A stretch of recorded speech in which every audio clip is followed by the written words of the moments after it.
The delivery driver's hands were shaking. He shoved the brown paper bag toward me, eyes darting between me and the street. His breath smelled like panic. "Don't eat this," he whispered. "They paid me to deliver it. They're in the blue truck. They showed me a gun." Before I could respond, he grabbed my wrist and pressed something folded into my palm. "If you're reading this, your son is—" He froze. The truck's headlights flashed twice. He stepped back like he'd just been shot in the memory.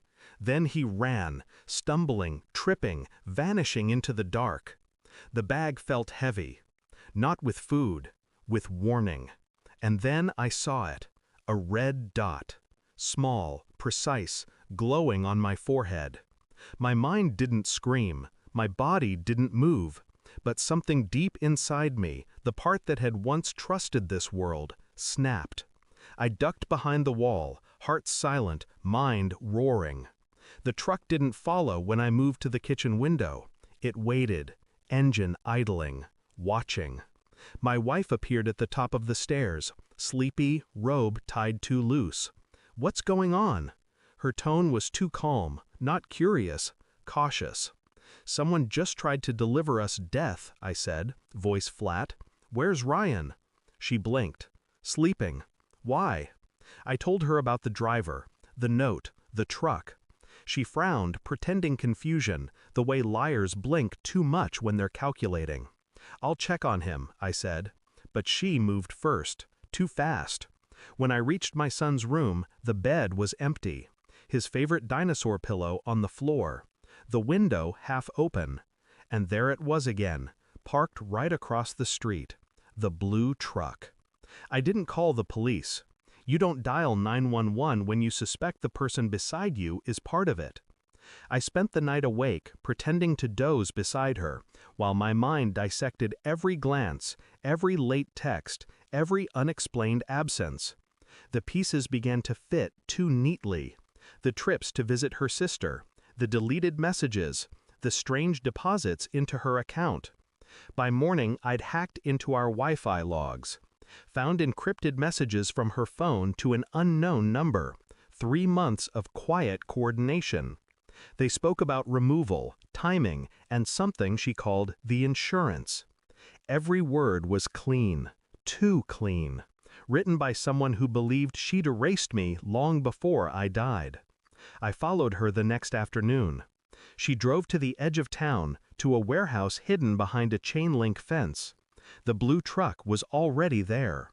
Through the dusty window, I saw her with 2 men, one of them wearing the same jacket as the driver from last night. She handed them something small, my son's bracelet. I didn't move, I just watched. Later, I used a drone to capture footage, audio too. Her voice was unmistakable. "He won't eat anything unless Ryan does first. So make sure the kid's plate is switched before he comes home." She planned to poison me, and my son was her bait. When she came home that evening, she smiled at me like she'd forgotten how evil felt on her tongue. "You look tired," she said softly. I looked at her and smiled back. "Just a long day." The next morning I served her breakfast, her favorite. Scrambled eggs, orange juice, the same plate she'd prepared for me every Sunday. Only this time, I switched the glasses. Quietly. When she sat down, I asked, "How long were you going to pretend?" Her fork froze. "What are you talking about?" I set the phone on the table, pressed play. Her voice filled the room. Cold, methodical, planning my death. She didn't deny it. Didn't even breathe, just stared at me, then at the glass of juice she'd already half finished. "You didn't," she whispered. I did. Her eyes widened, realization creeping in like frost. She reached for my hand, trembling. "Please, for Ryan." "Ryan's safe," I said. "You made sure of that when you traded him for money." Her lips parted. No words. Just the sound of a person finally understanding that they'd lost control. I stood, walked to the door, didn't look back. By the time they found her, she was still breathing, barely, enough to face what she'd done. I didn't stay to see it, didn't need to. Ryan was already with my sister, 2 states away. I sat in my car across from the old house, the morning sun cutting through the fog. The blue truck was gone.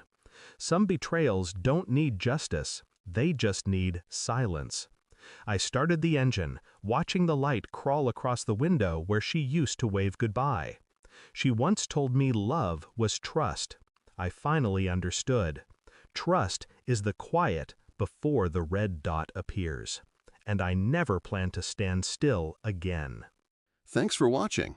Don't forget to like, share, and comment. Subscribe now to Cheating Stories Insight World for more amazing stories.